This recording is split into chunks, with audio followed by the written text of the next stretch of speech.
So, one thing I've noticed is that we all have amazingly complex lives, and they are filled with joys, and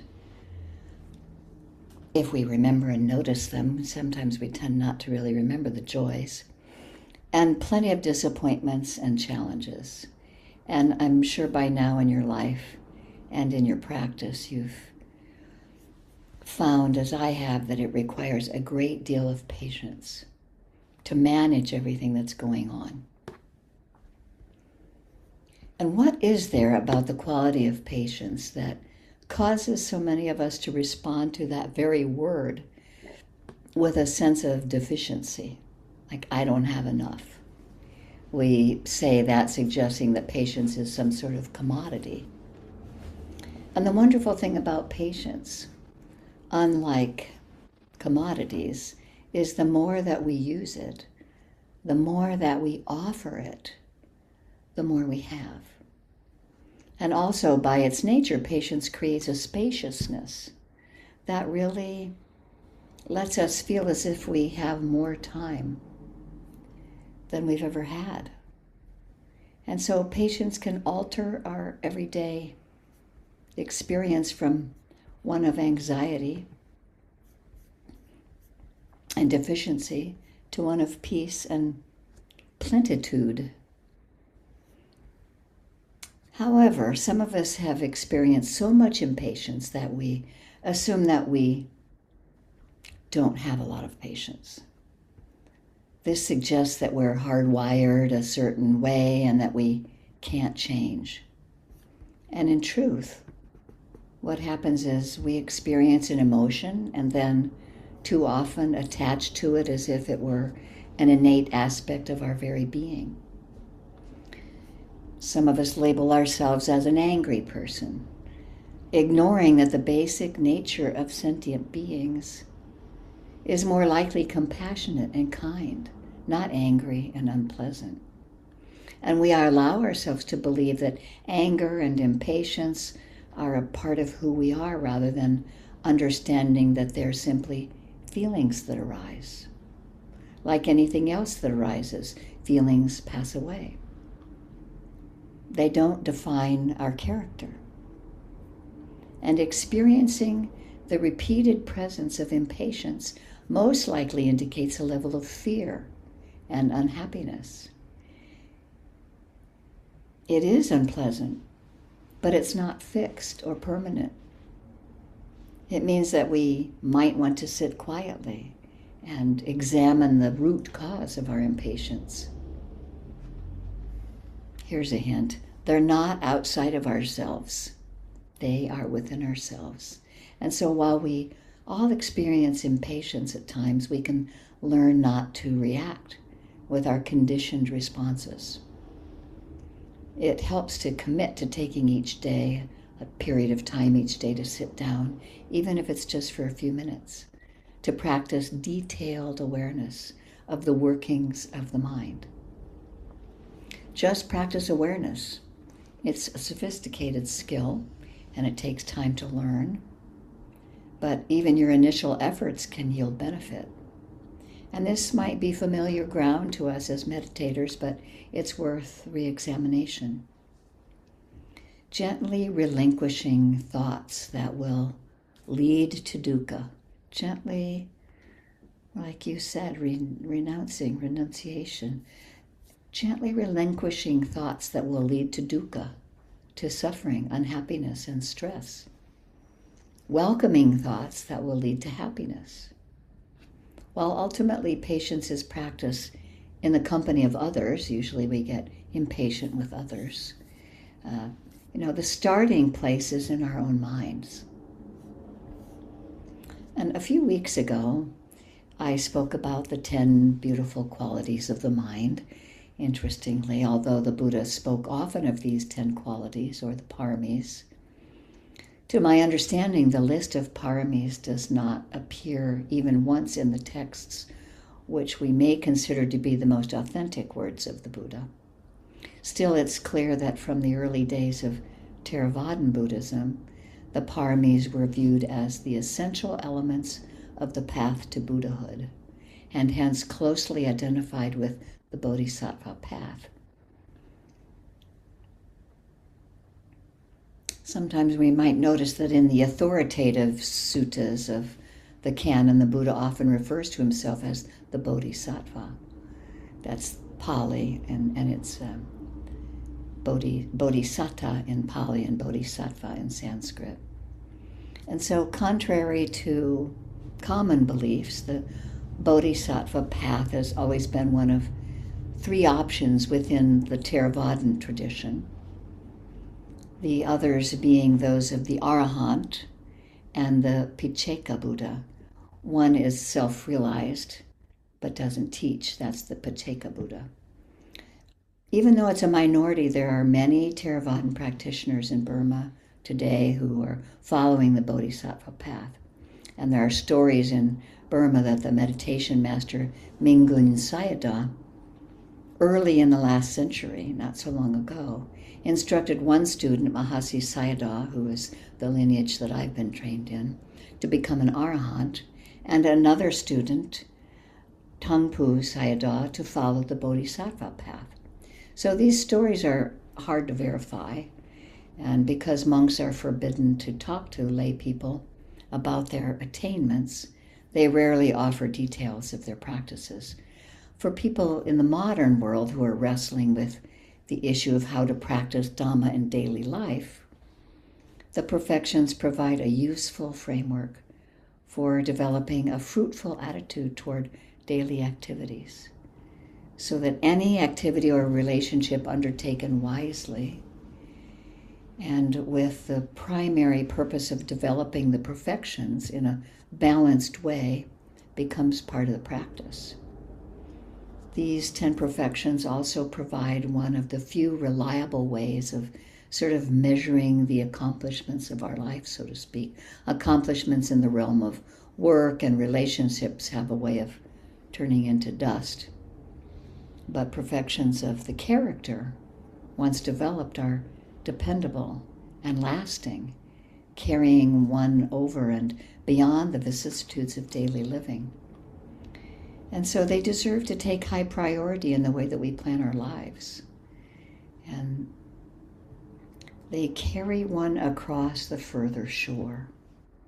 And they are of foremost importance in formulating the purpose of one's life.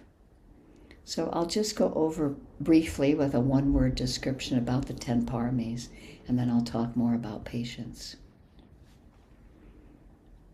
In this brief description of the paramis, the 10 paramis, they are the 10 states of mind or attitude of behaviors that lead to peace.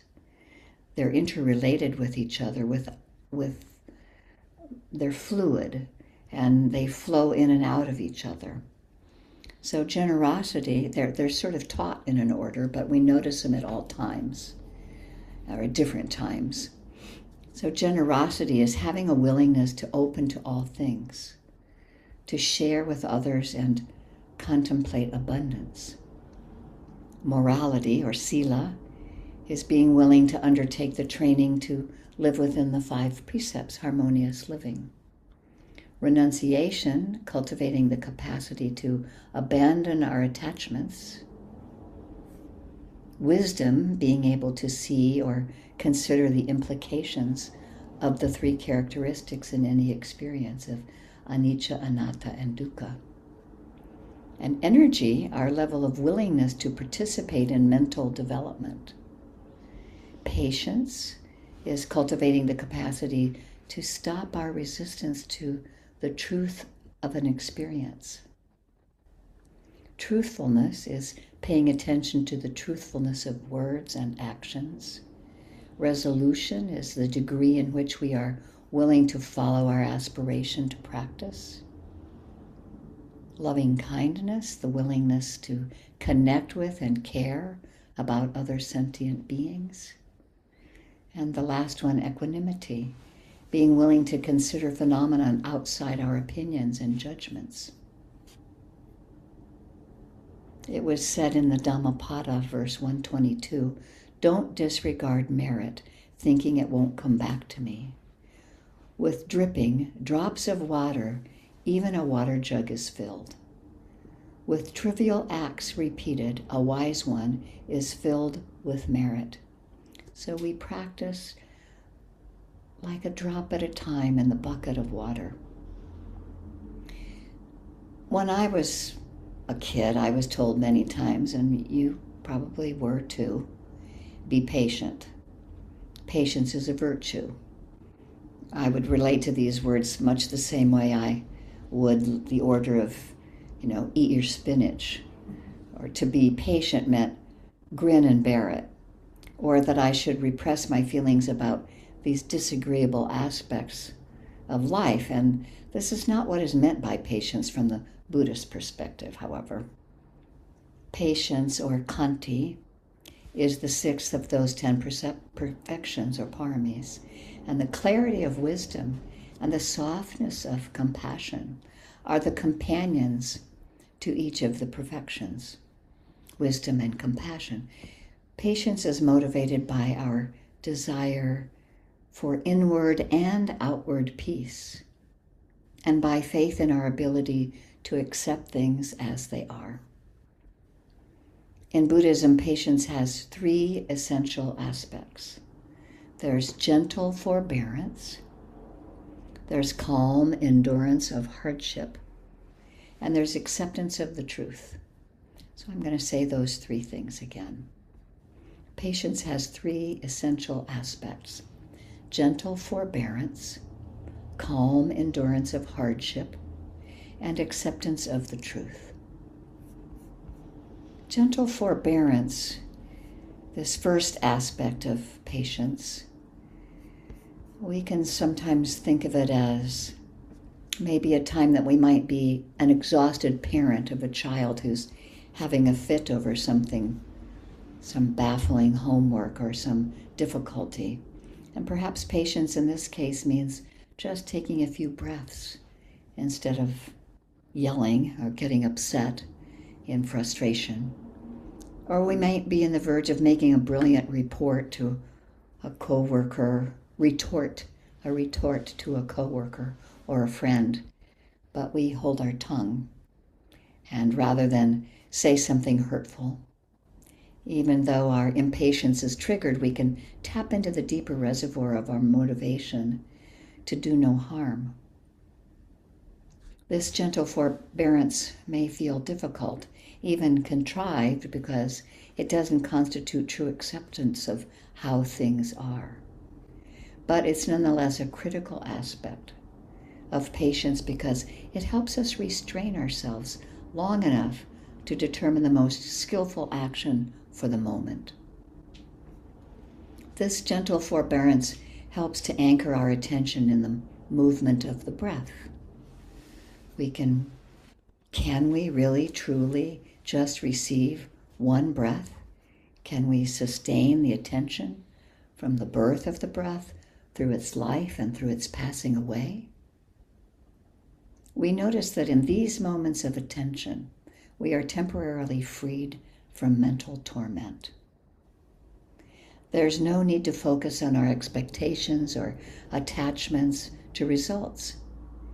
Impatient thoughts come and go by themselves, just as in the breath comes and goes by itself. So let's just stop for a moment and let your eyes close and just practice for a minute, closing our eyes to connect to the breath. And can we really receive just one breath? Can we find it at the nostrils or the diaphragm? Can we stay with it through an entire inhale? And exhale, experience.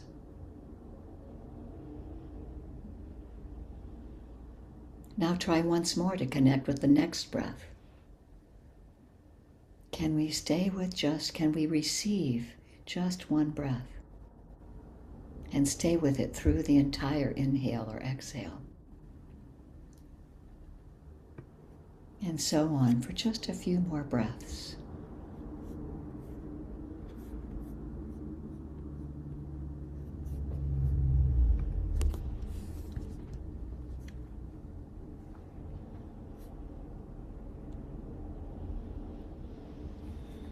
Okay, you can open your eyes if you want to.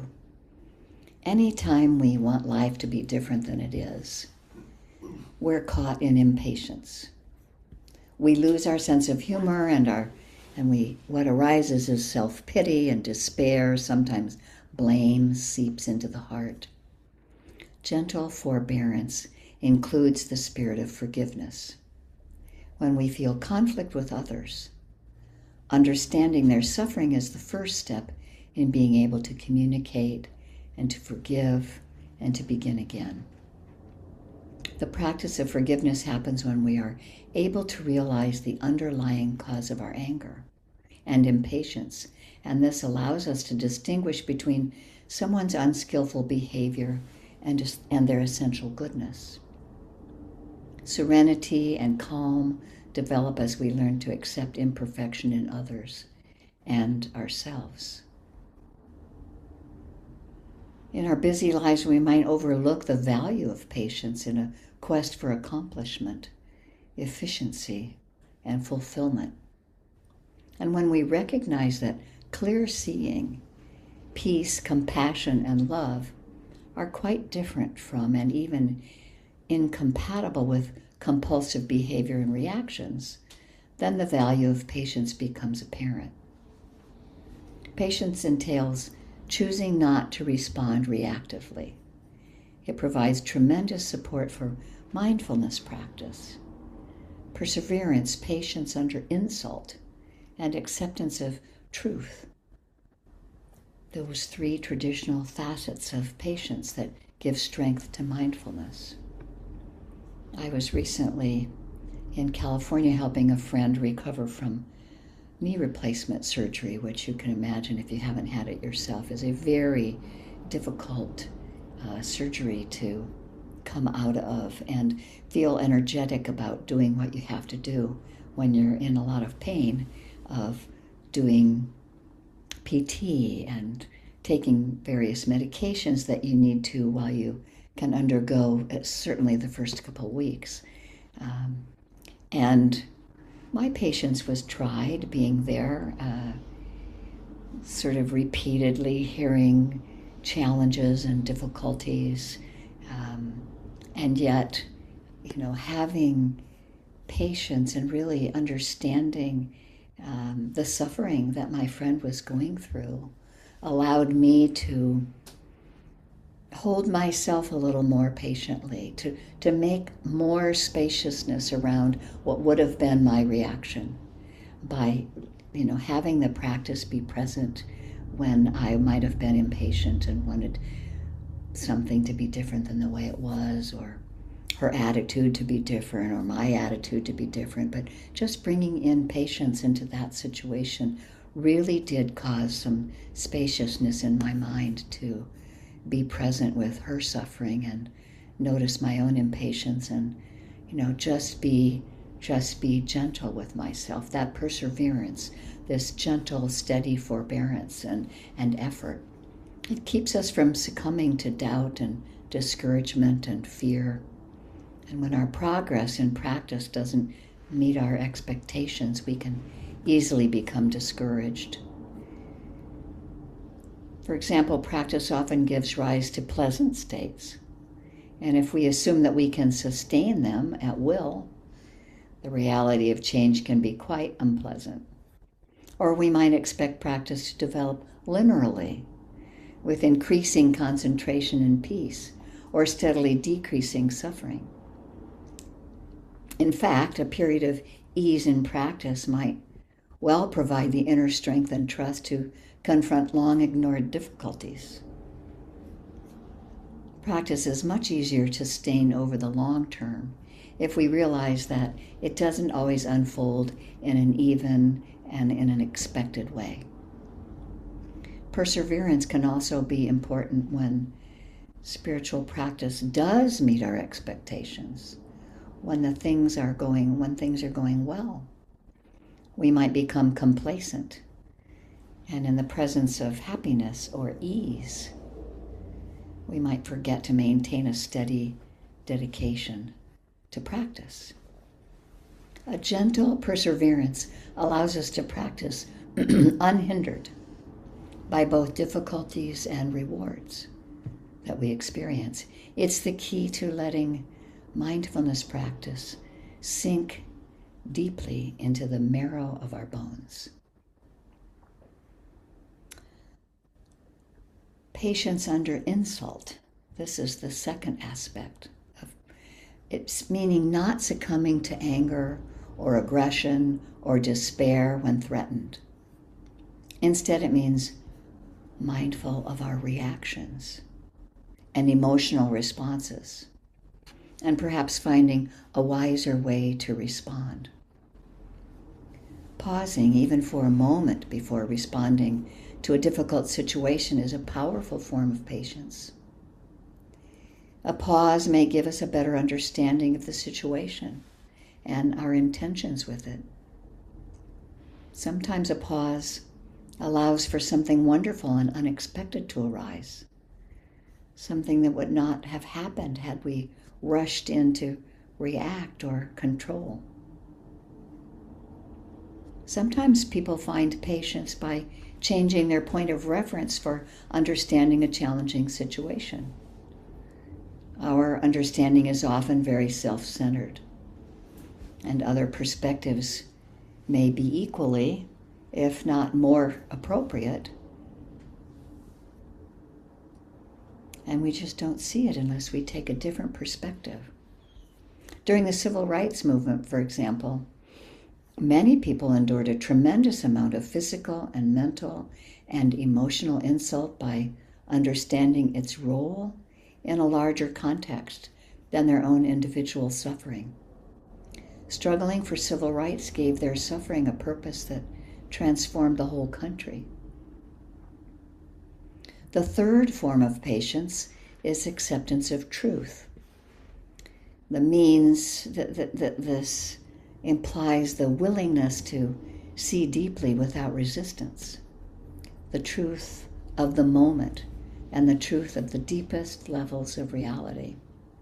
This includes living in accord with the insight that at our core, there is no self to build up, hang on to, or defend.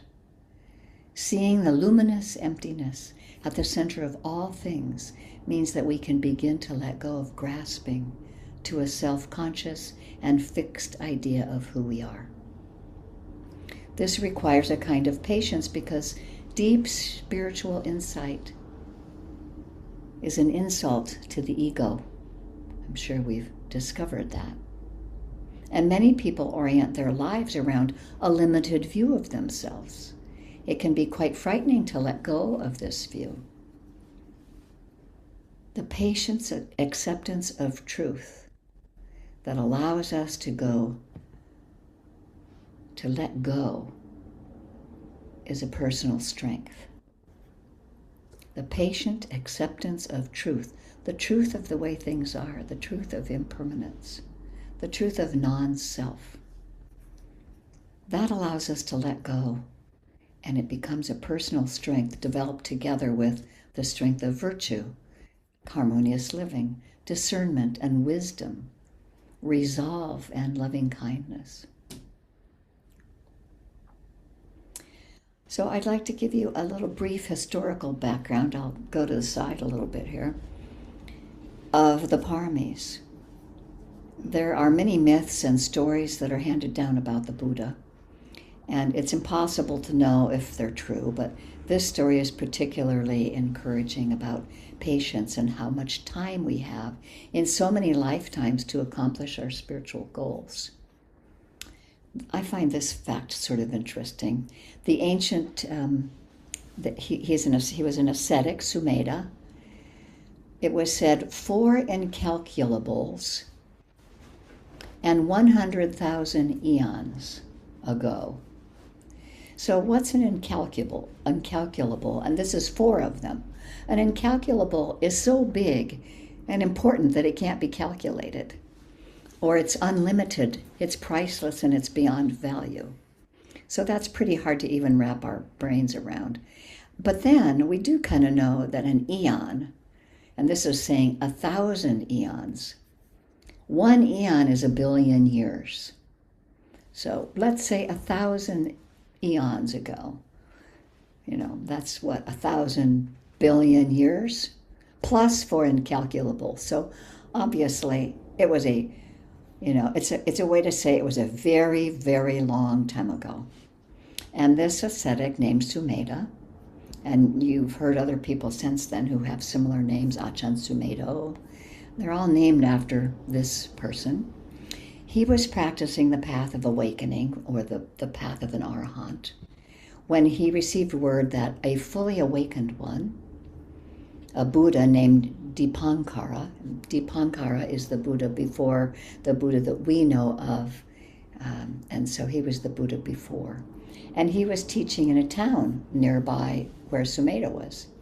And he traveled there, and he found Dipankara Buddha being venerated in a very long procession, attended by most of the townspeople.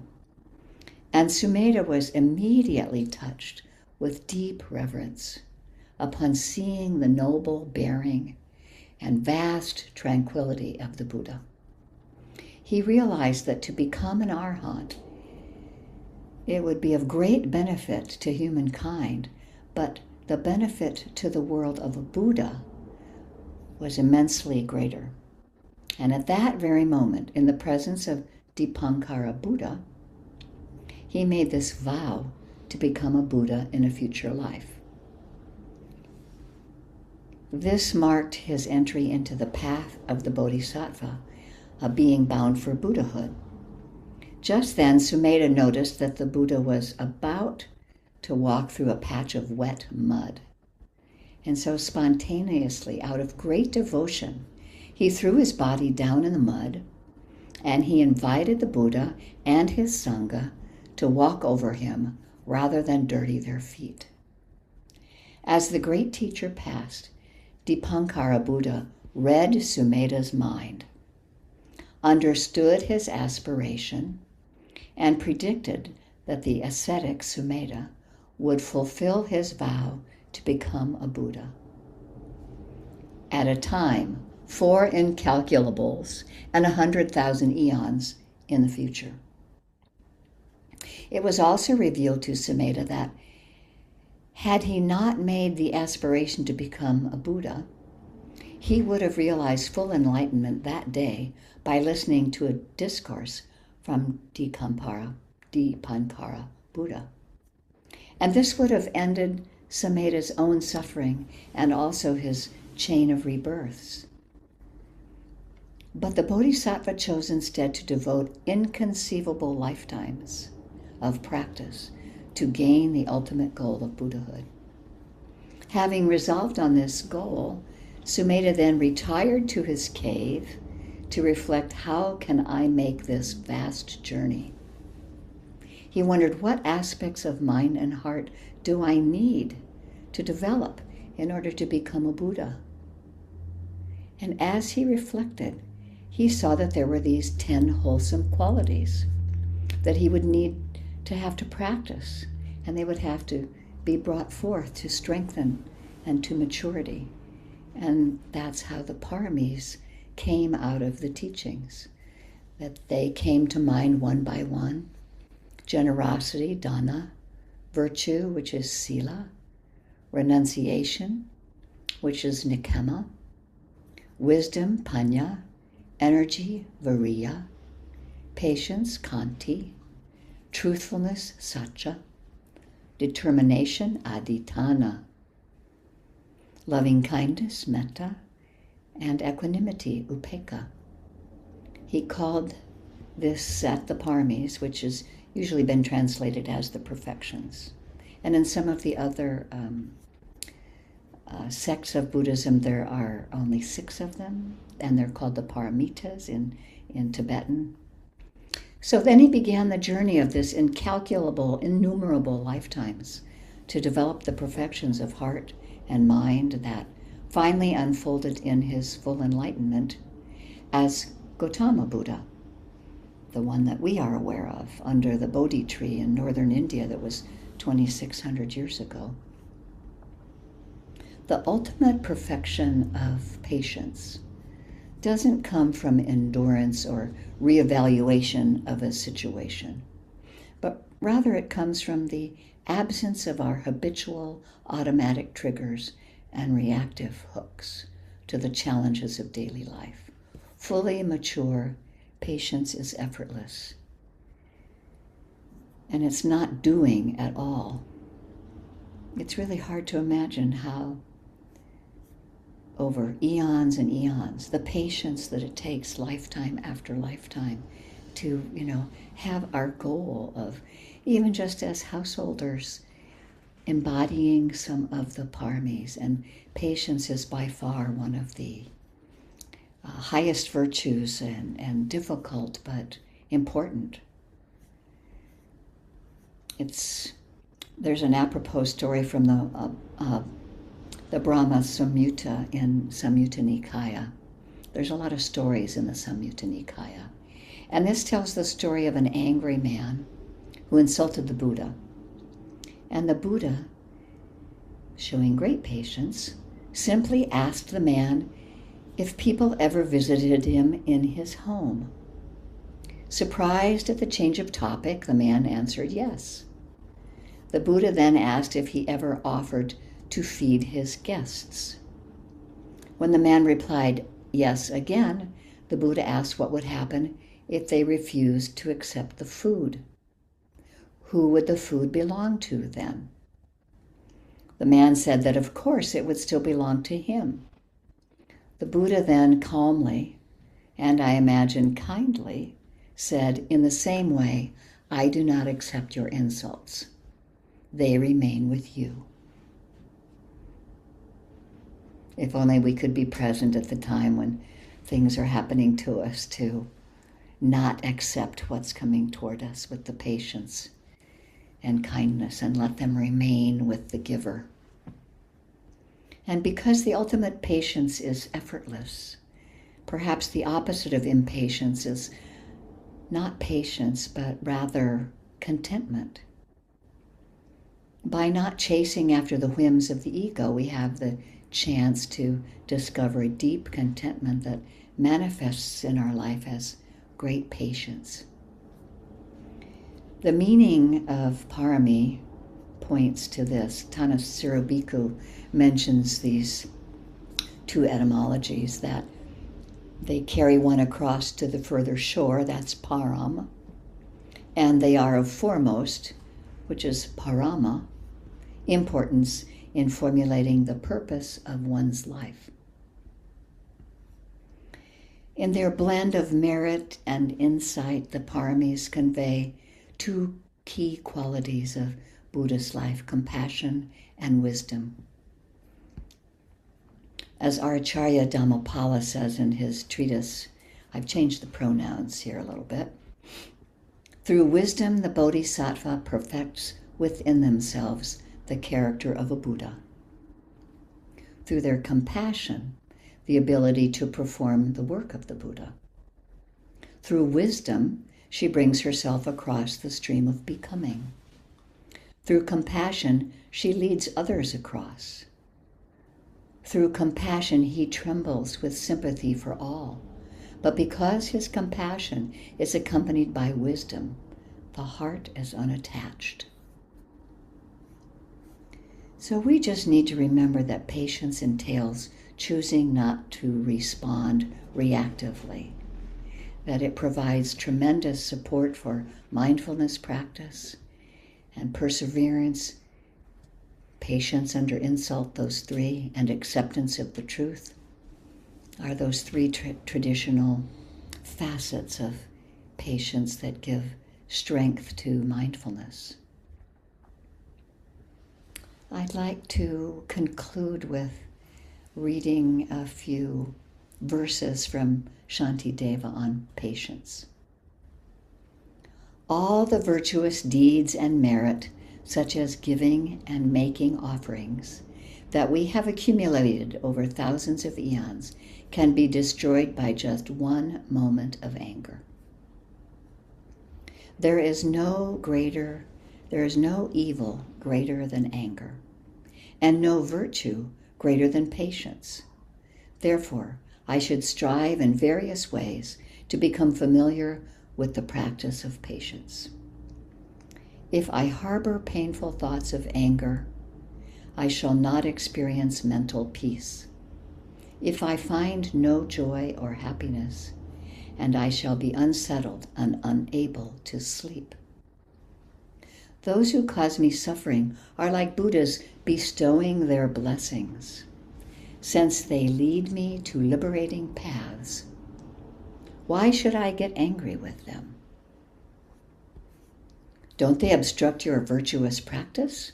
No, there is no virtuous practice greater than patience.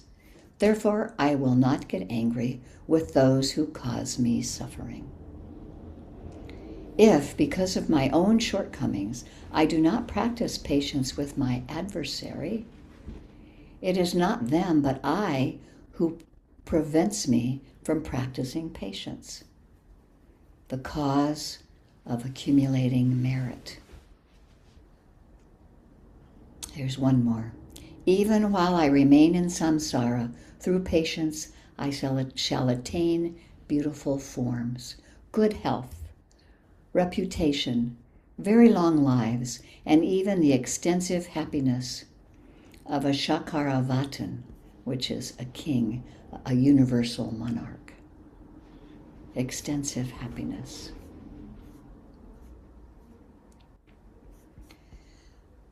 So that is the end of my sort of short-ish Dharma talk, and I'm going to have us expand into some thoughts about that, the ideas of patience. So I've cleverly created some questions for you to be able to remember without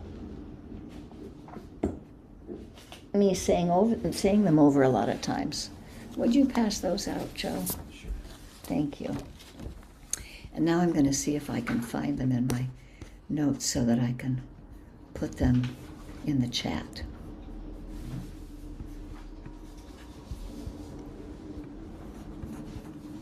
Let's see if this is going to do it.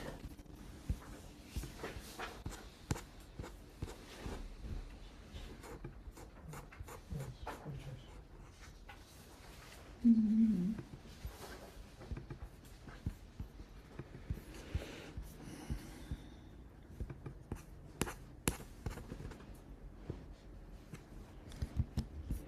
Okay, I found something to put in the chat. Let me see if it'll work. Right now I've lost my chat box.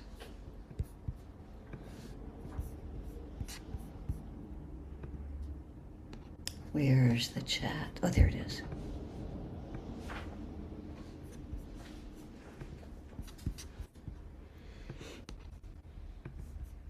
Okay, I'm putting this in the chat box. Let me know if you can see them.